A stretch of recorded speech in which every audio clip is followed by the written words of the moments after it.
devotion para sa araw na ito ay hango mula sa Psalms 107 verses 1 to 2. Ang sabi dito ay, "Oh, give thanks to the Lord, for He is good, for His loving kindness is everlasting. Let the redeemed of the Lord say so, whom He has redeemed from the hand of the adversary." May the Lord add blessing to the reading of His word. Dito sa talatang ito, ang buong kabanatang ito ay binubuo ng mahigit kumulang ng mga apat na mga ibang sitwasyon na kung saan ay ang anak ng ang mga anak ng Panginoon ay nagkaroon ng talagang pagnanasang humingi ng kanyang tulong. Una sa lahat, ang unang bahagi ay patungkol doon sa nung sila ay nagkaroon ng kung maalala niyo yung kwento ng buhay ni Moises na kung saan ay habang dinadala niya yung lipi ng mga taga-Israel mula doon sa Ehipto, sila ay wandered in the wilderness, no? Paikot-ikot po sila ng 40 years. And they prayed to God and they asked for God's help. And then tinulungan din po sila ng Panginoon. At ang sumunod naman ay patungkol naman sa sitwasyon na kung saan ay ang mga humingi ng tulong ay nagkaroon sila ng pagkakaroon ng ika nga ng naging prisoners, no? Naging nasa kulungan sila ng kanilang kahinaan, ng kanilang kasalanan, and yet when they humbled themselves and they sought the help of the Lord, they asked for God's forgiveness, they were forgiven and they were freed from their prison cells. And then nandun naman din yung patungkol sa mga may sakit, no? Lahat ng may mga karamdaman humingi ng tulong sa Panginoon, and because of their sin kaya sila nagkasala, and yet when they ask for forgiveness, pinatawad sila ng Diyos at sila ay gumaling. At ang pinakauli, yung kwento patungkol doon sa mga tila nga sila ay nasa gitna ng karagatan, no? At sila ay bumabaybay, sila nagbibiyahe, and then nagkaroon ng malaking bagyo, and they were about to be shipwrecked. And yet when they prayed to God, they asked for help, God helped them. Ang ibig sabihin dito ay paulit-ulit na kahit na ang tao nagkakasala, paulit-ulit tayo na we are so stubborn, no? Alam na natin na mali yung mga ginagawa natin, and yet we continue on doing these things.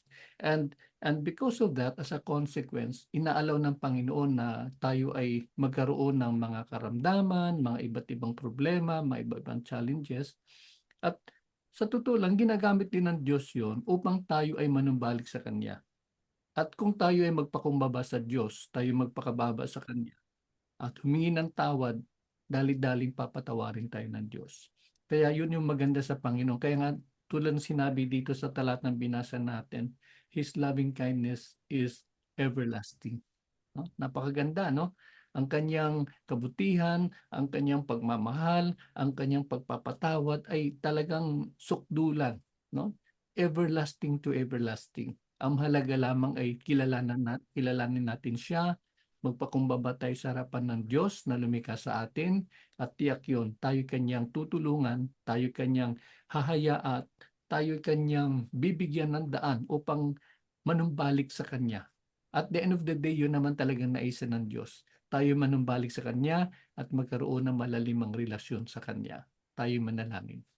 Panginoon, salamat po na muli mo kaming pinalalahanan that truly indeed your loving kindness is from everlasting to everlasting.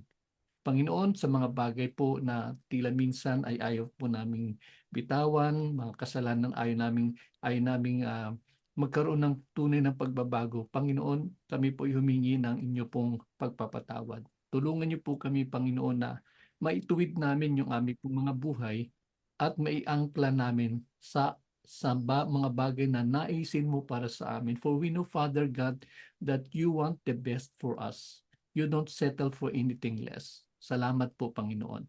Lord, as we continue on with our training for today, and open our eyes and minds and hearts, Lord, that whatever it is na aming mapag-usapan, Panginoon, ay tunay nga tumimo sa aming po mga puso at maging bahagi, Panginoon, sa paghahanda ng bawat isa para sa kanilang darating po na June 2026 massage licensure examinations. For those who are still coming in, we pray that you may enable them to join us, give us a stable internet signal, and we ask also, Father God, for blessings for every family that's been represented here sa aming pong pag-aaral na ito.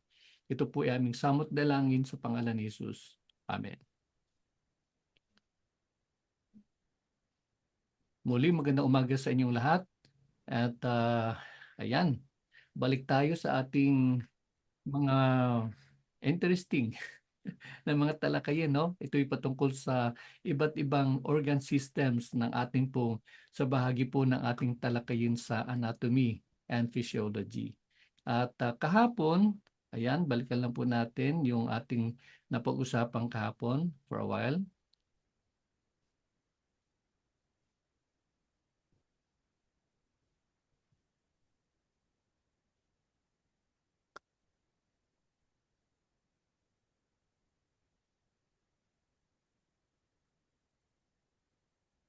Kahapon tinalakay natin patungkol doon sa circulatory system. Ayan. And sige po, andali po.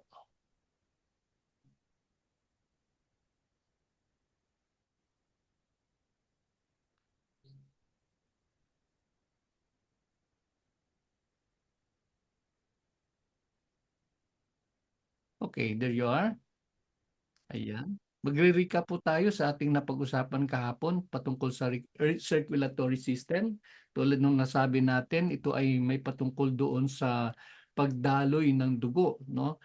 Sa ating katawan sa pamamagitan ng ating puso at mga blood vessels, of course yung dugo na kung saan ay kumikilos sa iba't ibang bahagi ng ating katawan hanggat sa pinaka ika nga the smallest unit of life, yung ating pong silula. Ayan.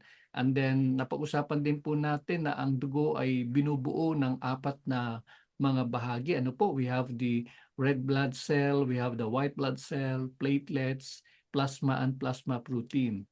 And then napag-usapan din natin ang puso ng tao ay binubuo ng apat na chambers, no? Apat na silid. Ano po ang mga 'yon? Ah, ito po ay ang right atrium, and then sa ilalim ng right atrium is the right ventricle, and then the left atrium and the left ventricle. And then we also have discussed about how the blood flows in the heart. Paano po siya kumikilos? Ano po? Tingnan po natin sa next slide if you can still see it here. Ayan. Napag-usapan po natin na habang ang ating pong puso, ang puso, ito po ay puso ng tao, habang ito po ay nagpapump ng dugo, ito pa ay lumalabas sa aorta at umiikot sa buong sistema ng katawan ng tao, no? And then once it reaches the ultimate ano po niya, yung kanyang destination, which is the cell, the cellula, no, the basic unit of life, nagkakaroon po ng pagbabago po yung kanyang anyo sapagkat na kanya pong binababa yung tangan-tangan po niya na oxygen, and then at sa kikilos sa pamamagitan ng capillary, nagkaroon po ng tinatawag na gas exchange, and then ang dugo natin ay naturalmente ay iniwan niya na po yung oxygen, and then bibitbitin niya na po yung tinatawag natin na carbon dioxide, at muli naman po siyang babalik sa ating puso. So ayun po. Ngayon sa puso, ito po yung kanyang daluyan, no? Ito po yung pagkilos po ng dugo sa ating po mga puso. Mahalagang maunawaan po natin po ito. Okay. So, lahat ng bumabalik na dugo, ito po yung tinatawag natin na deoxygenated blood. No, pag sinabing deoxygenated blood, ito po ay uri ng dugo na wala na po siyang oxygen. So it has to go back to the heart to be replenished upang magkaroon po siya ng oxygen. Ngayon, papasok po yung deoxygenated blood sa ating po inferior vena cava. Ito po yung nasa bahagi po ng thoracic cavity po natin, and then sa superior vena cava, ito po yung mga dugo na nagmula po sa upper part mula sa utak po natin pababa, and then ang dalawang ito yung magtatagpo sa tinatawag natin right atrium. Ito po yung right atrium, and then it passes through what we call as the tricuspid valve. Ito po yung tricuspid valve. And then from the tricuspid valve, tutungo po siya sa right ventricle. Ayan. From right atrium, it passes to the tricuspid valve and then right ventricle. Mula sa right ventricle, ipupush ng ating pong chamber na ito, yung dugo, dadaan po siya sa pulmonary valve and then tutungo po siya sa pulmonary artery. At yung pulmonary artery po natin, katulad po nung ating napag-usapan, ito po ang kanyang tutunguhin po ay ang ating pong mga baga, no? The lungs. And then from there, doon po siya magkakaroon po ng exchange of gas and then nagkaroon po siya ng oxygen, no? Later, pag-usapan po natin sa respiratory system, paano po nagkaroon po ng ganitong dynamics, ganitong po pagkilos. And then once ng dugo na po ay nagkaroon na po ng oxygen, then babalik na po siya sa ating puso sa pamamagitan ng pulmonary veins. Ayan, pulmonary veins. So naging pula na po yung ating dugo. Ang kulay na po niyan ay pula. And then left atrium, ito na po yung una niyang pupuntahan. And then sa pamamagitan ng ating pong bicuspid valve, kanina po tricuspid, ngayon po ay bicuspid valve, tutungo na po sa left ventricle. And then yung left ventricle naman po magpupush ng dugo po natin palabas po ng ating pong puso sa pamamagitan po ng mga aorta. Ayan po, yan na po yan. Yung po yung mga malalaking mga tubo na yan. Yan na po yung muling iikot, iikot hanggang sa muling ang kanyang mararating ay ang selula, the cell, and then doon po niya hindi lang po actually hindi lang po oxygen, by the way, ang dala-dala po ng ating pong dugo na po habang po siya umiikot, dala-dala niya na rin po yung mga iba't ibang nutrients, yung iba't ibang mga chemicals na kailangan po ng ating katawan para sa kanyang pagpapatuloy ng kanyang yung pagpapanatili ng kaayusan ng ating pong pangangatawan. Okay? So, yun po yung tandaan po natin na pagdating po sa pagsi-circulate po ng dugo sa ating po mga puso. Ulitin po natin, umiikot po yan sa apat na chamber, sa right atrium, sa right ventricle, mula sa left atrium, sa left ventricle, and then it goes out of the body. Okay. Sige po. I hope na-internalize na po natin. Ano po? Ang mahalaga lamang po ay magkaroon po tayo ng ideya kung paano po siya umiikot at bakit po siya umiikot. Okay. So there you are. Tuloy po tayo ngayon sa ating pong pagtalakayin which is also similar, no? But yeah, wag na muna yan. Tapos na tayo dyan. Yung lymphatic system. Ano po ang lymphatic system? Okay? Ano po ang nangyayari po sa ating pong sistema ng limpatiko?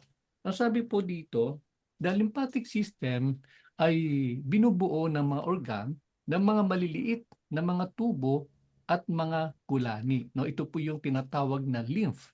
At yung mga lymph na yan, ito po ay habang ang dugo po, kung ating pong maalaala sa ating pag-aaral ng circulatory system, habang umiikot po yung ating dugo at dumadaloy po siya, dumating na po siya doon sa pinakadulo po. If you remember, di po ba ang ating pang mga ikot po ang likido na yan, habang umiikot po ang dugo na yan, habang ito po ay dumadapo doon sa capillaries.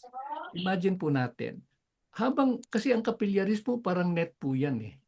Yung net na yan, habang nagkakaroon po ng interaction po dyan sa gitnang yaan, eh meron pong tumatagas na mga likido. No? Okay? Ang likido na ito ay, ito yung sa ilalim po ng lambat, ito po yung mga white blood cells. Okay? Yung white blood cells na yan ay meron din po siyang pag-iikot sa katawan po natin. And remember, di ba napag-usapan natin, yung white blood cell, sila po yung naita talaga upang labanan ang mga harmful microorganisms.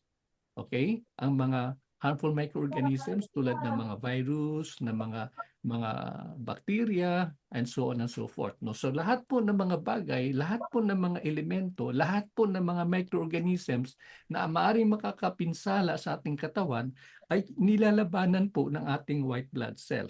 So ibig sabihin po nun, ito po din po ay may kanya po siyang sirkulasyon. If the blood circulation or yung circulatory system natin is yung nga tulad ng nakita po natin, umiikot sa buong sistema ng katawan. Halimbawa po dito, umiikot po sa buong sistema ng katawan. Beneath that kind of a flow, beneath that kind of a movement, nandyan po yung mga lymph, nandyan po yung mga kulani, no? So yun po yun ang kanilang ginagawa, no? Sila din po ay umiikot habang tumatagas po yung likido na yan, umiikot din po yan. At pag mayroon po silang nasabat na mga harmful microorganisms, diyan po, no, nagkakaroon po tayo ng kulani, no? So di ba napansin po natin pag may sugat po tayo at nagkaroon po ng ng infection, yung kumikilos po yan. No? Diyan po gumagalaw po yung ating pong mga limpatiko. Diyan po gumagalaw yung ating mga lymph. Okay? At hindi po yan titigil hanggat sa na-overwhelm niya po, no? Nagapi niya po yung harmful microorganism. The only thing that could happen pagka hindi niya kayanan, sapagkat na mas marami po yung hanay ng mga harmful microorganism, then that's a time that, we have to see the doctor at once, no? Kasi kailangan na po natin ng ibang intervention upang talagang tayo ay tuluyang gumaling at magapi yung mga harmful microorganism. Okay? So, yan po. There you are. So, ang ating lymphatic system, yun po ay binubuo, makikita natin sa larawang ito ay napakadami po niyang mga lymph nodes, no? Nakakalat po yan sa iba't ibang bahagi ng ating katawan. Yan. Okay?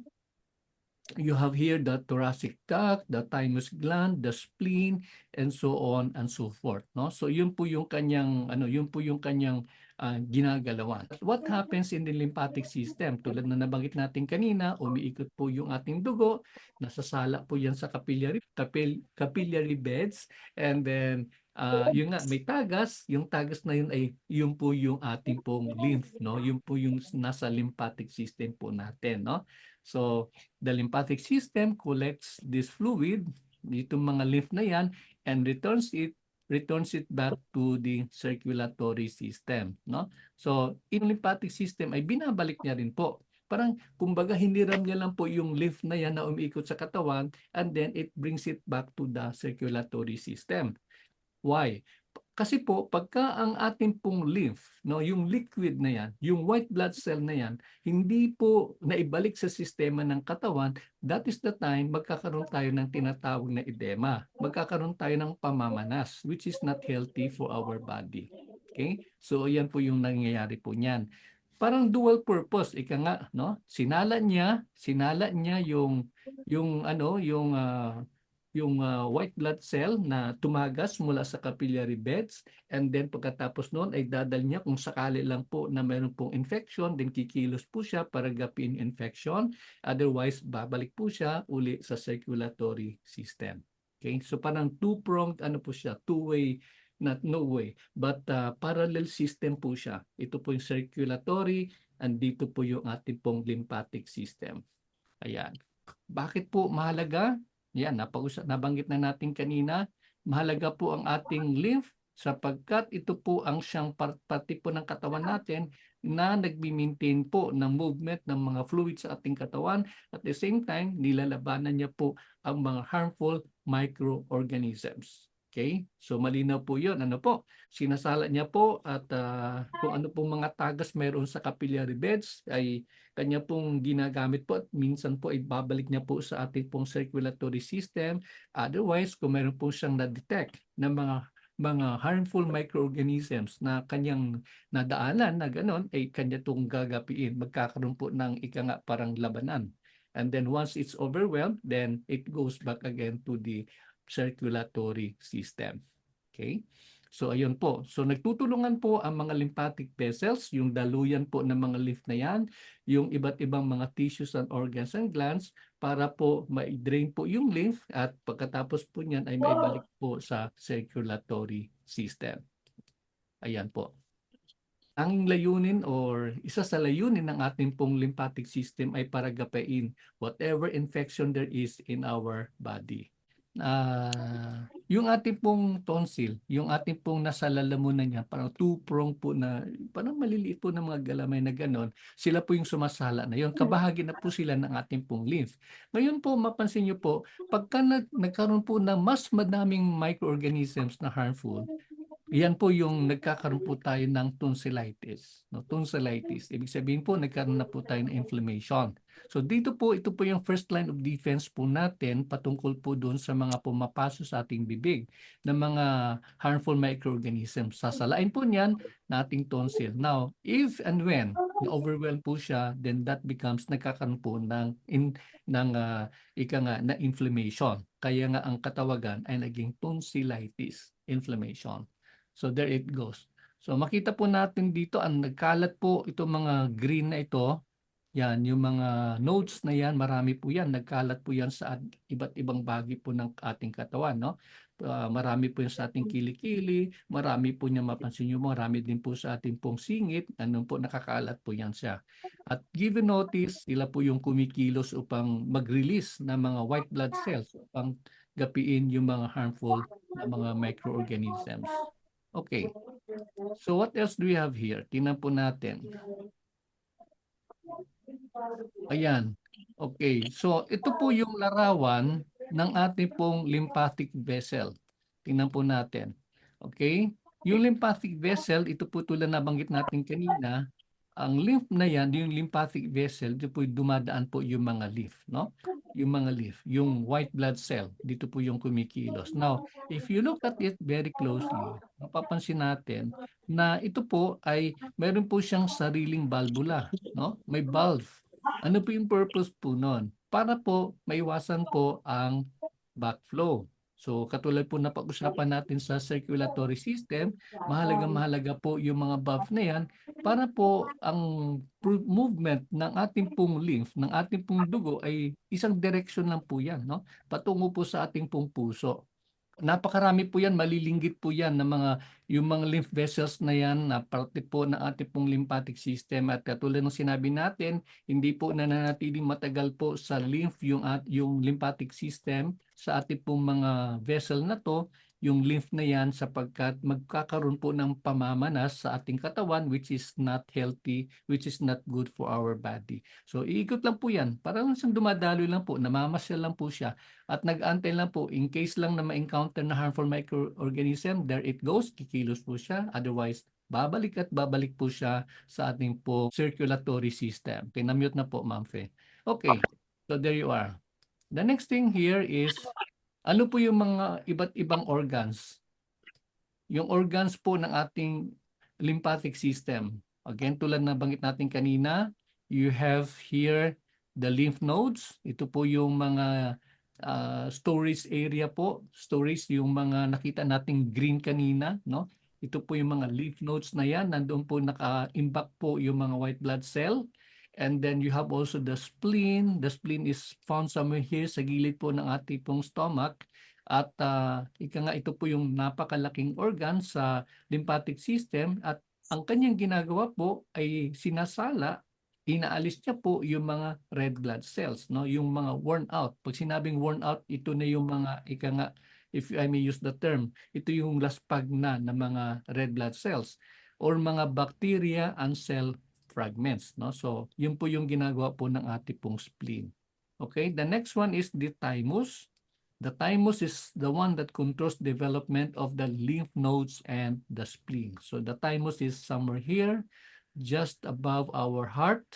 Ayan po. At ang gawain po ng ating thymus ay siya po yung kinukontrol niya po yung pag-develop po ng mga lymph nodes. No? Kasi hindi po pwede po na sobrang dami po ng ating pong lymph nodes na hindi na po kinakailangan ng ating katawan. And that's why the thymus is the one that controls all of this. No? And the tonsils, ayan, tulad na sabi natin kanina, dito po siya sa bandang loob ng ating pong bibig, ay it's a type of a lymphoid tissue that protects against harmful microorganisms or pathogens. Okay? And the bone marrow is the spongy tissue found in the center of most bones. So katulad ng sinabi natin sa femur, ayan po, nandito po yung bone marrow at diyan po yung reproductive ano po no ng ng ating pong red blood cells. Ayan po. And it produces not only the red blood cells but the white blood cells and platelets that control the bleeding. So if you look at it very closely, very much ano siya no, interrelated sa circulatory system yung ating pong lymphatic system. Yun lang po yung tandaan po natin. Uli, yung ating pong lymph nodes, ito po yung mga green na mga storage part ng ating pong lymphatic system. We have the spleen, that one that controls the ibig sabihin nun, siya yung nagdi-dispose ng mga lahat ng mga worn out red cells, bacteria, and other cell fragments. And we have the thymus that controls the development of the lymph nodes na nakakalat sa ating katawan. And the tonsil is the one, it's some kind of first line of defense against harmful microorganisms or pathogens na matatagpuan sa ating bibig. And the bone marrow, ito po yung paborito po natin sa ating pong bulalo, spongy tissue found in the center of the most bones, wherein it produces the red blood cell, the white blood cell, platelets that controls the bleeding. Ayan. So yun po yung ating pong pakatandaan when it comes to the various organs under the lymphatic system. Okay. Ang respiratory system, ito po ay sistema ng paghinga. Okay? Na kung saan ito'y nagdadala ng oxygen na kinakailangan ng ating katawan. At ito po ay pinadadali nung pagpasok niyan sa pamamagitan po ng ating paghinga, no? Na kung saan ay sa ating paghinga ay ito'y tutungo sa ating pong baga, and then eventually ito po ay nagkakaroon po ng pagkilos na kung saan ay nasasala po yung mula doon sa yung nagkakaroon po na banggit natin kanina, yung gas exchange na yung oxygen ay papasok po sa ating pong sistema ng katawan, and then yung ating pong carbon dioxide which is harmful, no, na manatili sa ating katawan ay ini-eliminate, inilalabas po sa pamamagitan po ng ating pong respiratory system. So in other words, it is a collection of organs and tissues in our body that enables us to breathe. No? Ito po yung nagbibigay sa atin ng kakayahan upang tayo makahinga. And tulad na banggit natin, it allows us to take in oxygen from the air and release the carbon dioxide, which is a waste product in the body's metabolism, particularly sa ating pong selula, no, sa pamamagitan po nung nakita natin kanina sa capillaries ng ating pong katawan, sa ating pong circulatory system. The main components of the respiratory system are as follows. You have the nose. Tingnan natin yung ating larawan. Yan. You have the nose, and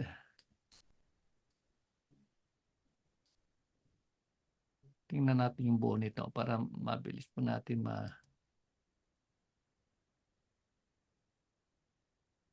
okay. Ayan.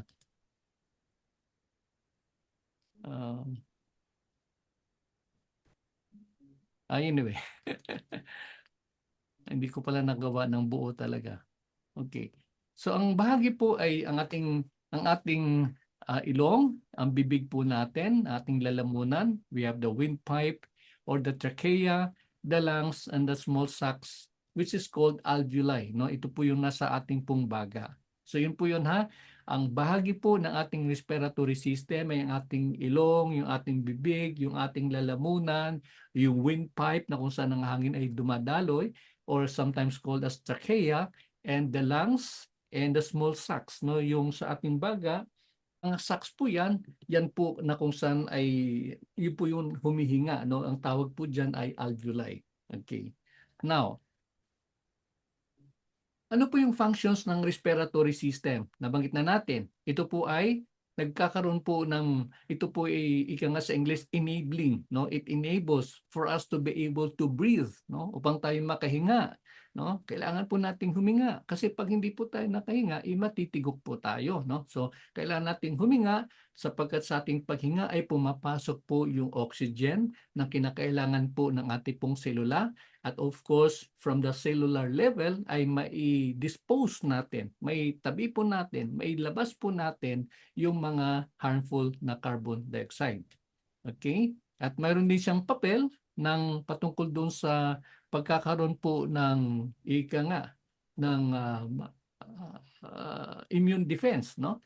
Sa pamamagitan ng ating pong paghinga sa ating ilong, yung ating pong nasal hair, yung mga buhok po sa ating ilong ay siyang sumasala naman po na mga anumang mga bagay na mga particles na hindi po nakakatulong sa ating pong katawan. Okay? So, ayun po. And it also helps regulate body temperature. If you remember, di ba nung pinag-aralan natin yung ating pong vital signs taking, no? Mahalaga po na yung katawan po natin ay maintain po siya na body temperature at ang ating pong respiratory system ay tumutulong upang ma-maintain po yung tinatawag po natin na normal na body temperature. Okay? That's why when we exhale, sabi nga po dito, heat is transferred to cooler surroundings. No? So, yun po yun. No? So, tumutulong po sa mabalanse po yung body temperature na kinakailangan po ng ating pong katawan. Okay. Yan, himay-himayin po natin ang iba't ibang bahagi po ng respiratory system. Here we are, we have the nose. Ano po yung ginagawa po ng ating ilong? Maliban po sa ito po yung nagbibigay po ng ayan, magbibigay po ng identity. 'Di ba? Nagbibigay po ng kaanyuan. Kasama po sa ating pagkakaroon ng kaanyuan, ito po'y tumutulong para maging lagusan po ng ating pong ng hangin sa ating katawan. Okay? At tulad na banggit natin kanina, finifilter niya, no? Kanyang sinasala ano mang mga pumapasok, ano pong mga mga dust na pumapasok, even harmful microorganisms na pumapasok, sinasala po ng ating pong ilong yung mga bagay na yon, no? Aside from it gives us the sense of smell and helps shape the appearance. Okay.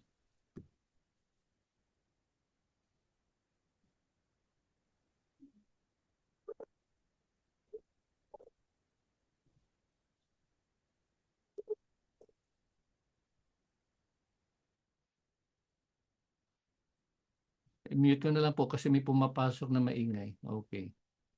Now,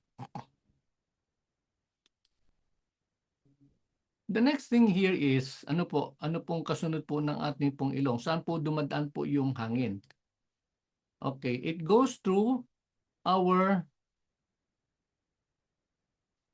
wala. Ayun ba yun? That's funny. Okay. Sa ating pong pumapasok po, yung isa kanina, pumasok po sa pamagitan ng ating ilong, yung hangin. Okay. And of course, yan, it goes through yung ating pong pharynx part dito, yung hangin na yan, and it goes down to the larynx, and then the trachea. Okay. So yun po ang, oh yeah, pharynx by the way. Yung pharynx is the hollow tube inside the neck that starts behind the nose and ends at the top of the trachea and the esophagus. Yan po. So ito po yung bahaging po yan yung pharynx natin po, no? So diyan po dadaan yung sunod na po na daanan po ng hangin sa ating katawan. And the next one that we can see here is ayan po. Yan, tulad ng nasasabi na natin kanina, connected po siya sa windpipe and the esophagus. And ayan. Okay. From the esophagus, yan, dadaan po siya sa larynx and then sa trachea. This is the trachea part ng ating pong respiratory system or windpipe na sinasabi. And then from here, it goes to the lungs. Okay? Ayan po. So trachea by the way is made up of cartilage. No? Yung cartilage ay fibrous tissue po na ating pong katawan na kung saan po ay doon po dumadaan po yung hangin na ating pong hinihinga. Okay. What else we have here? Now,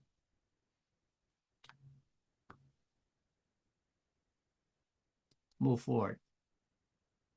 Okay. So mula doon sa pagdali po ng trachea, didiretso po dito po sa bronchi. Ito po yung dalawang tubo na malilinggit, pero yung tubo po mula po sa ating trachea or esophagus going down here, and then ito po yung nakakonect sa ating pong mga baga, no? The lungs.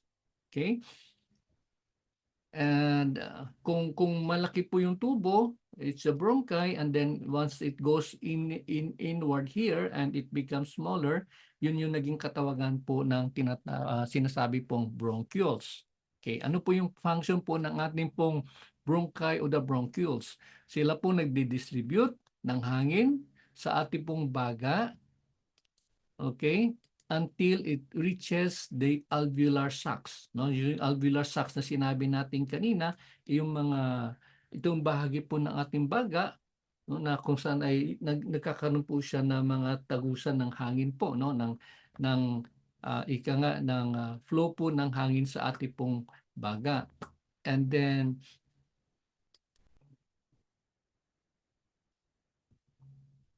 of course yung lungs natin, no? Huwag nating kalilimutan. Okay. Yung lungs po is an organ in the chest that supplies the body with oxygen and removes the carbon dioxide. So this is where the miracle happens, no? Dito po sa ating pong baga, no? Dalawa po 'yan. Yan. So sa ating pong baga, okay? Yun po yun. Kaya tulad nung nabanggit po natin, di po ba, napag-usapan natin sa circulatory system, nagkakaroon po ng pagre-replenish, no? Pagpapasok po ng oxygen sa ating pong dugo. At dito po yan nangyayari. Nangyari po sa ating baga na kung saan ay nagkakaroon po ng gas exchange, lalo na tigit doon sa mga yung siya pinakamaliliggit na bahagi po ng ating pong baga. And that's why it's very much necessary na ang ating mga baga ay malinis, no? Kaya unfortunately for our brothers and sisters who smoke, ang problema po ay ito'y napupuno na po ng mga ano po niya, no, mga nicotine, kaya minsan hirap na po siyang humiga. Okay, so here we are. Nagkaroon po ng gas exchange na nangyayari po sa ating pong lower respiratory system. Okay. Ano po yung accessory po ng ating pong paghinga? Okay. Breathing does not just happen, na without any help. Ang breathing po, yung paghinga ay nangyayari sa pamamagitan po ng tulong ng ating pong accessory na tinatawag po na diaphragm. Ano po yung diaphragm? It's a major muscle for or of respiration. Okay? So in this image, we can see yung ating pong diaphragm, siya po yung gumagawa po, kumikilos upang maging posible ang pagpasok ng hangin sa ating pong katawan, no? So this is the diaphragm that is shaped like a parachute. Yan. Pairam po. Yan po. Hinugot ko na po doon kay kuya na nasa tabi ko. Oh, ito po yung diaphragm. Ang kanyang hugis po ay para siyang parachute, no? Na kung saan ay ito po ay the moment it contracts, no, nagta-tightens at yung nagfa-flatten, nagko-cause po ng pagpasok po ng hangin, no? So, ayan, wala siyang direct na effect na bahagi o role sa ating respiratory system, and yet siya po yung nagko-cause ng pagpasok po ng hangin na kinakailangan po ng ating katawan. Okay? So very very important po. Nasaan mo matatagpuan, by the way, yung ating pong diaphragm? Ito po ay nasa chest cavity po natin, no? Nasa gitna po ng ating pong sa ilalim po ng ating baga. And that's also found dito naman sa ibabaw po ng ating pong stomach. Ayan po, nasa gitna lang po siya, no? Doon po siya naka-embed. Okay. Now, pag-usapan po natin yung tinatawag po natin na mechanics of ventilation. Ano po ang ibig sabihin na mechanics of ventilation? Ito po yung paraan ng paghinga. Okay? Ito po yung sistema ng paghinga. Now, breathing or ventilation is a movement of air through the conducting passages between the atmosphere and the lungs. Okay? So between the atmosphere, yung paligid at yung ating pong baga. Okay? So mayroon pong dalawang uri po ng ventilation. Dalawa pong uri ng ventilation. Ano po yon? Ang una ay pulmonary ventilation, and that is through the breathing of air through or the air that is flowing in the lungs. Okay? So yun po yung una. Okay, so ibig sabihin po, hindi lang po nag-isa yung process of breathing, yung ventilation na sinasabi, kung hindi po ito po ay binubuo ng dalawang uri. One is the pulmonary ventilation. When you say pulmonary, it has something to do with the lungs. Yung nangyari po na kumikilos pagpasok po ng hangin sa ating katawan at the same time pag-eliminate po ng mga carbon dioxide na nangyari sa katawan. At yung pangalawa naman po ay yung tinatawag na alveolar ventilation. Yan. Ano po ang alveolar ventilation? Ito po yung gas exchange, nabanggit na natin kanina at paulit-ulit yung naririnig, yung gas exchange na nangyayari po sa alveoli, okay? O yung the tiny sacs of the bronchioles. Okay, bronchioles. So malilingit po ng mga vessels, no? Na kung saan ay nandun po dumadaan po yung hangin.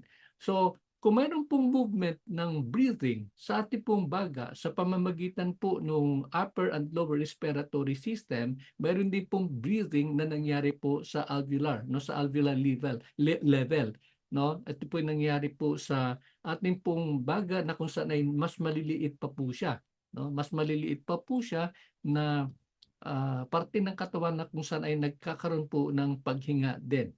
Okay? So yun po yung tandaan po natin, mayroon pong dalawang uri ng ventilation. And again, wag nating kalilimutan, pag sinabi nating ventilation, ito po yung proseso ng paghinga.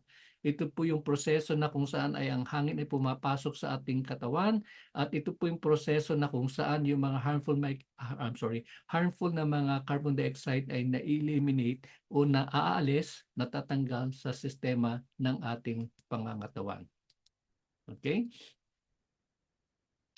Ayan. Sa paghinga naman po, mayroon dalawang uri ng katawagan. Okay? Sa paghinga. Kanina po yung sa ventilation, ito naman po yung sa paghinga per se, no? Meron pong tinatawag na inspiration at meron po tayong tinatawag na expiration. Okay. Ano po nangyayari? Pag sinabi po nating inspiration, so this is the process wherein the air comes in through our nose and sometimes through our mouth. Inspiration is the process of taking air proceeding to the lungs, no? So ito po yung lungs, ito po yung ating pong mga baga. Okay? So dito po nangyari po yung inspiration. Now, what happens if yung ika nga tinawag po na siyang expiration, no? Pag sinabi expiration, hindi po yung minsan kasi pag narinig natin, 'di ba, yung isang pasyente expired, meaning to say namatay na po yung pasyente. Pero sa context po ng ating pag-aral ng breathing, pag sinabing expiration, ito ay may kinalaman sa pag-expel, no? Sa pag-eliminate ng paglabas ng hangin sa ating pong lalamunan. Now, very interesting. Tingnan po natin kung ano po ang nangyayari po sa ating pong diaphragm. Because in this illustration, we can see clearly, kapag nagkakaroon po ng inspiration, so this is inspiration, yung diaphragm po natin, ang kanyang ayos ay ganito po siya, no? Nagfa-flatten po yung diaphragm po natin. Ito po yung normal o ito po yung inspiration na sinasabi. Pumasok po yung hangin dito po sa ating katawan, diretso po sa ating baga. Now, when you say expiration, you notice very carefully na yung diaphragm po natin habang lumalabas yung hangin, nagkaroon na po siya ng contraction, no? Gumikilos so bumabalik po yung kanyang parachute, parachute po na anyo, no? Ayan po, parang niyang pinupush, no? Tinutulak niya yung hangin palabas sa ating katawan. And that is due to the diaphragm that we have mentioned kanina na nandito po nakaantabay lang po siya, no? Nakasiyang pong kumikilos. But in fact and actually, siya po ay may malaking papel patungkol po sa pagpasok at paglabas ng hangin ng ating katawan. Ulitin natin. Inspiration, nag-level off po yung ating pong diaphragm. Expiration, it goes back to this kind of a position, no, na nagpaparachute po siya, no, and pushing back the air outside of the body through our nose. Ayan. Okay? So, simple lang po. Ano po? Inspiration and expiration. Inspiration, nag-level off, and then expiration, nagkaroon po siya ng parachute-like formation, pushing back the air outside of our nose. Okay.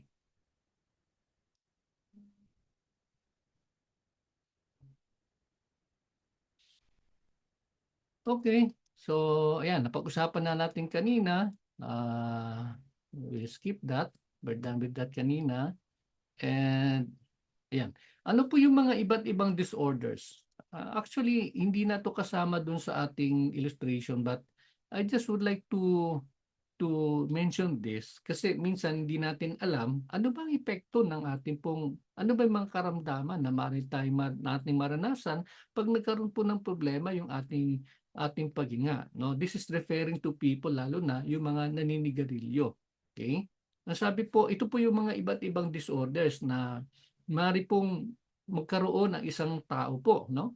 Pagka hindi po niya inalagaan yung kanya pong respiratory system. Okay?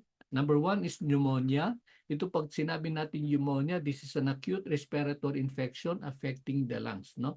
Uh, tumataas po ang incidence po ng pneumonia lalo na po sa mga kababayan natin na medyo nasa advanced age, no? Kasi mas vulnerable po sila, no? Kabahagi po 'yan ng tinatawag po natin na um, ang tawag po niyan, as we grow older, yung ating pong propensity na magkasakit, no? So kabahagi po niyan. Same is true with bronchitis. Ito po yung pagkakaroon po na infection sa main airways ng ating pong lalamunan.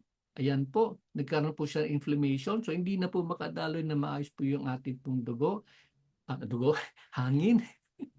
Hangin po mula sa ating ilong. It goes to the respiratory system.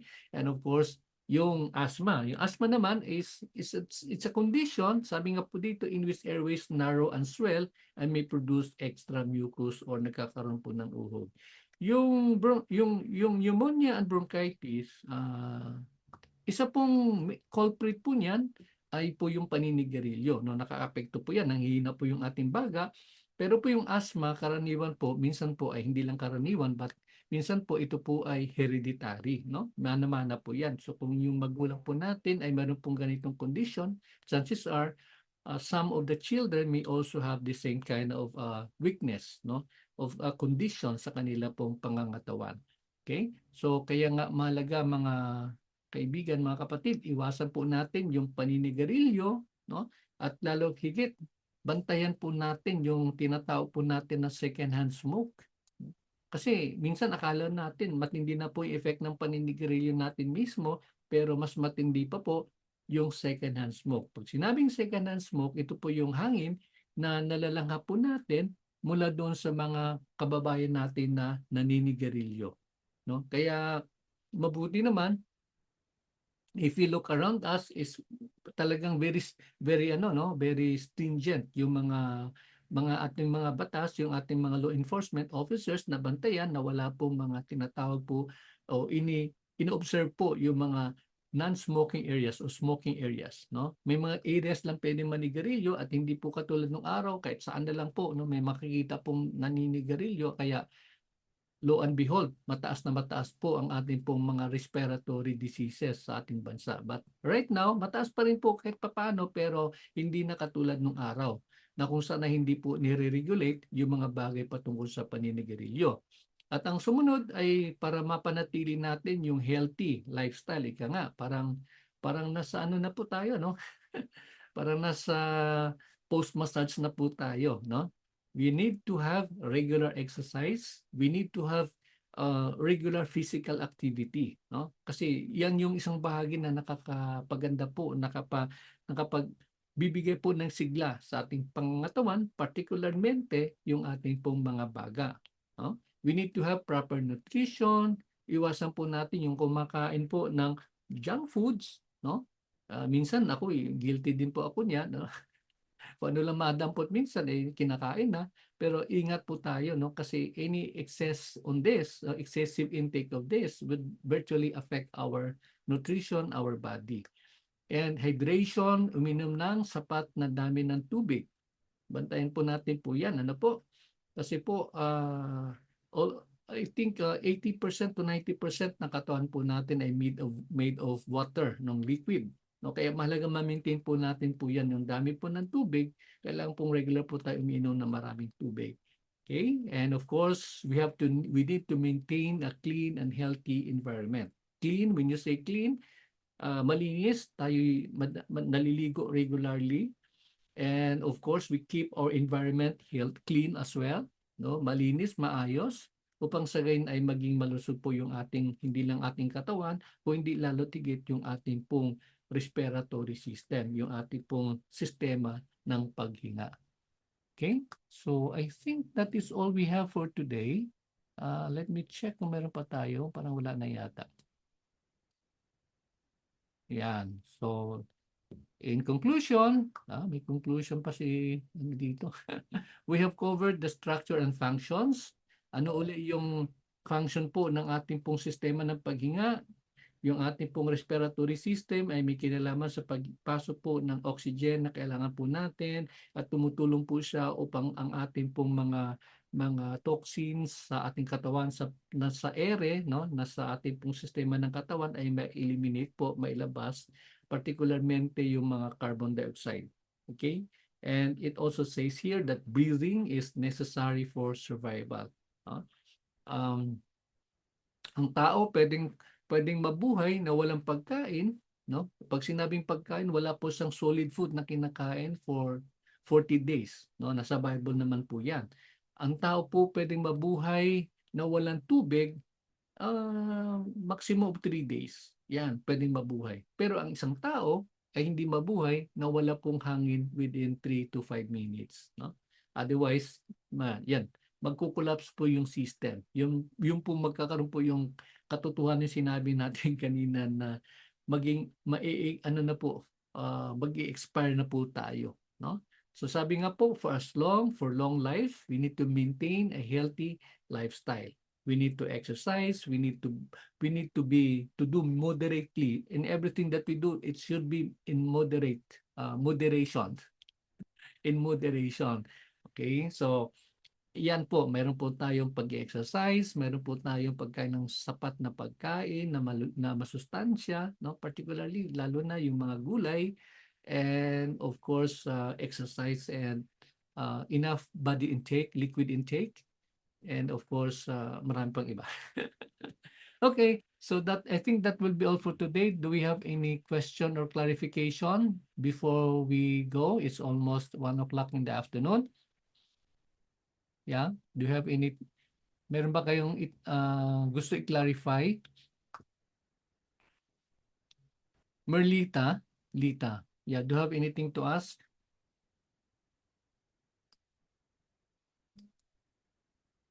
Lita? Nakamute ka po.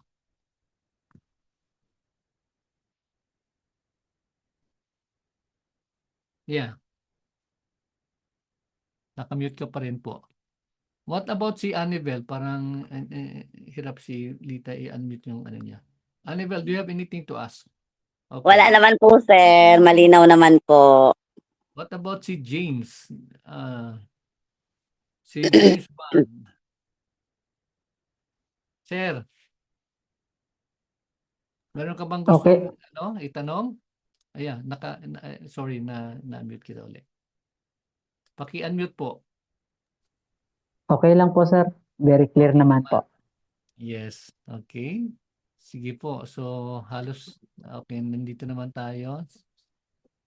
Okay. Doc Ferds, by the way, yung libro pala, no? Kaya pala medyo tatagal. Napag-alaman ko sa LBC, parang shipping pala nila, hindi na pala naka-plane. Kaya pala nung tinignan ko, sabi sa akin, mga 1 week pa darating yung mga libro. Okay, sir. Oo. Anyways, sige Sir, lang, hintayin ko na lang. Oo. May 1 week And na then, to, sir, actually. ano po? 1 week talaga, sir, bago Monday dumating sa... daw? Monday ang sabi, Doc? Baka Wednesday, sir, nandiyan na bukas. Okay. Sige, sige, sige. Okay. And then yung new set naman, parating na rin po yung new set. Sabi ng UP Diliman, blessing sa UP Diliman, na parating na rin po do yung new set of books. Kaya lang kung idadaan uli nila sa barko, yun ang problema, no? Parang Oo. parang yung TEMU, no? Yung TEMU kasi nag-umorder ako ng item. Ang tagal. Only to find out shipping, no? Hindi katulad nung mga Lazada by air. Kaya mabilis dumadating yung mga goods. Anyways, sige po. So thank you so much, and I would like to remind each and everyone, continue working on your videos na kailangan nyo i-submit sa AUSA. Ayun po, I will emphasize na you really need to master yung 5 basic strokes. I think na-share ko naman sa group yung magkakaroon kayo ng acronym. No? Pag mayroon kayong acronym, for example sa Efluraj, mayroon po tayong acronym sa Petrosas para mas madali nyo pong ma-memorize. Now, one clue para mas madali nyo din po ma-memorize is you don't go piece by piece. You first go, yung i-memorize nyo po muna yung, halimbawa, yung 5 basic strokes. Ano yung 5 basic strokes? And then, i-memorize nyo po yung mga rationale ng bawat isa. And then, sa kakatutungo doon sa anong tawag nun? Sa mga detalye. No? So, you first go, wag nyo pong ikahon ng by piece. Kasi po yung ibang nagme-memorize, kaya may problema, nagkakaproblema, kasi inuuna mo na i-memorize yung Efloraj. And then saka yung Petrisaj. Ang mas maigi, top down. Top down yung gawin. Ayan po. Top down po, mula doon sa major information, and pababa po kayo, no? From there, from rationale, you go down to the variation, and then the sub-variation, and of course, the description. Ganun po yung kanyang pag-aaral on that. Okay? And then, pakitingnan nyo po yung, I think na-forward ko na sa inyo, yung acronym, kung paano kayo mas madali nyo pong ma-retain. Yung retention po mas maganda if you use the acronym method in memorizing the 5 basic stroke manipulations. Okay? So kung wala na pong tanong, and I think that will be all for today. Thank you so much, and see you again tomorrow as we continue on. Tomorrow, tuloy po tayo. I think yun na po, papasok na po tayo sa items like the nervous system and the others. But as we have said, mga ano lang po to, tidbits lang po ng lahat po patungkol po sa ating pong organ systems, no? Don't worry, hindi naman talaga ano ng DOH yung mga pinakadetalye po noon. Importante lang po, we will have enough working knowledge, particularly in application. When you do the massage, meron tayong working knowledge that would be useful sa ating pong pagmamasahe. Okay? Sige po. That will be all, and God bless. See you again tomorrow. Continue studying and praying. Bye for now. Salamat po.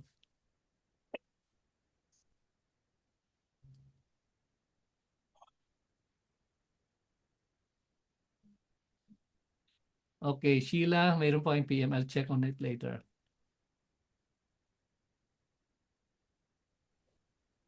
Okay. Thank you, sir. Okay, thank you po. God bless. Lorna, yes, I will share the link ng YouTube natin later. Okay, so wala naman ibang Bless you. brochure. Po. The brochure, the book. Manfred, the book will be sent as soon as it arrives. I will forward it to your email address, to your mailing address. Okay, sige po. God bless. Bye for now. Salamat po.